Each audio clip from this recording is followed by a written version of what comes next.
Greater Noida के expo mart में इस वक्त कारों का ऐसा जबरदस्त और बेहतरीन मेला लगा है जिसे देखने के लिए हजारों नहीं लाखों की संख्या में यहाँ पर लोग उमड़ रहे हैं। लेकिन इस बार फोकस कार कंपनियों का इलेक्ट्रिक गाड़ियों पर है, यानी कि आने वाले वक्त में कार वैकल्पिक ईंधन से नहीं बल्कि इसी तरह के कुछ चार्ज से चलेगी, यानी कुछ घंटों का चार्ज और कई किलोमीटर आपकी गाड़ी दौड़ सकेगी। एमजी के पवेलियन में भी ऐसा ही दिखाई दे रहा है, लेकिन इसके साथ ही हम आपको दिखाएंगे कई और ऐसे कार पवेलियन जहां पर इस बार कार कंपनियों का फोकस इलेक्ट्रिक कारों पर है, यानी कि एक बार का चार्ज और आपकी कार पकड़ेगी रफ्तार। तो आइए आपको इस खास पेशकश में दिखाते हैं कई ऐसी इलेक्ट्रिक कारें जो आने वाले वक्त में भारतीय सड़कों पर दौड़ती हुई दिखाई देंगी।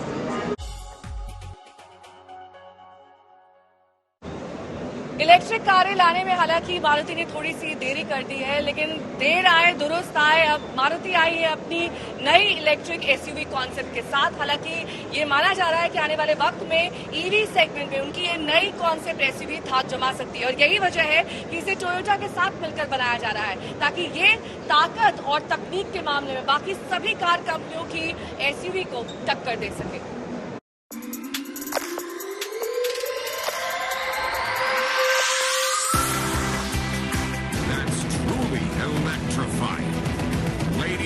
Gentlemen, presenting for the first time, the electric EVX.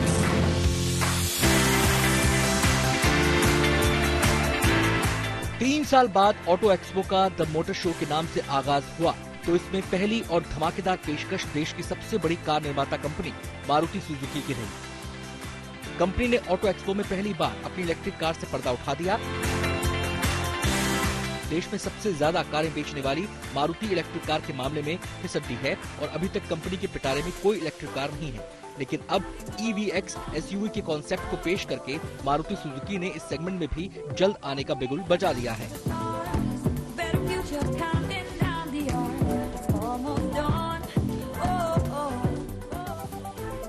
EVX SUV में 60 kWh बैटरी पैक देखने को मिलेगा, जिसे एक बार चार्ज करने पर 550 किलोमीटर तक चला सकते हैं। इलेक्ट्रिक एसयूवी एक छोटा और कॉम्पैक्ट मॉडल है जिसे शहर में पर्सनल मोबिलिटी के लिए डिजाइन किया गया है। ये एक मजबूत सुजुकी 4x4 क्षमता के साथ आता है। EVX एसयूवी मॉडल काफी हद तक मारुति सुजुकी बलेनो पर आधारित है। इसके बाहरी हिस्से में कर्वी लुक मिलता है। इसमें लंबा व्हील बेस, छोटे ओवरहैंग्स और अच्छे ग्राउंड क्लियरेंस के साथ सुजुकी का एसयूवी डिजाइन मिल जाता है। कंपनी का दावा है कि मारुति EVX में कई एडवांस फीचर्स भी मिलेंगे। This is Suzuki's first vehicle which is built on a born EV platform. Born EV platform means it's a platform which is not modified of an existing ICE vehicle but has been from ground zero built up so that's to provide the maximum in terms of creating the EV architecture both in the interior and the exterior.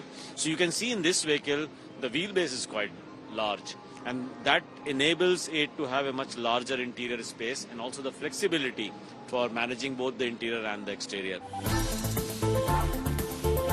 Concept EVX भविष्य के electric model के लिए company के vision का हिस्सा है। इस segment में एंट्री के लिए मारुति सुजुकी ने ऐलान किया है कि वो नए वाहनों के उत्पादन के लिए 10,000 करोड़ रुपए का निवेश करेगी। कंपनी अपने प्रोजेक्ट इमेजिनेक्स के तहत पर्यावरण अनुकूल कारों पर फोकस करेगी, जिसमें सस्टेनेबिलिटी पर मुख्य फोकस रहेगा। ऐसे में कंपनी ईवी सेगमेंट में अपनी धाक जमाने के लिए बड़ी प्लानिंग के साथ तैयार है। 2025 में इस एसयूवी के बाजार में आने की उम्मीद है। Maruti Suzuki has believed that we really have to be technology agnostic in that, and we will necessarily have a mix of options in terms of technology. We have strong hybrid and hybrid, which gives you the 40, 50, 60% of the time it works in a city on a EV mode. It charges, regenerates. It's a regenerative braking charging, so you have no anxiety about charging infrastructure. So I guess all these technologies will coexist, and EVs will also be one of them. इसके साथ ही मारुति ने WagonR flex fuel को पेश करके flex fuel technology के प्रति अपनी कोशिशों को जाहिर किया है। ये कार E85 फ्यूल पर चल सकती है। फ्लेक्स फ्यूल वाहन 20 से 85% इथेनॉल मिश्रण पर चलने के लिए विकसित किए गए हैं। कम प्रदूषित होने के साथ साथ इनकी खासियत है कि इनमें ज्यादा माइलेज भी मिल जाता है। इस कार के भी 2025 तक बाजार में आने का अनुमान है। आज तक ब्यूरो।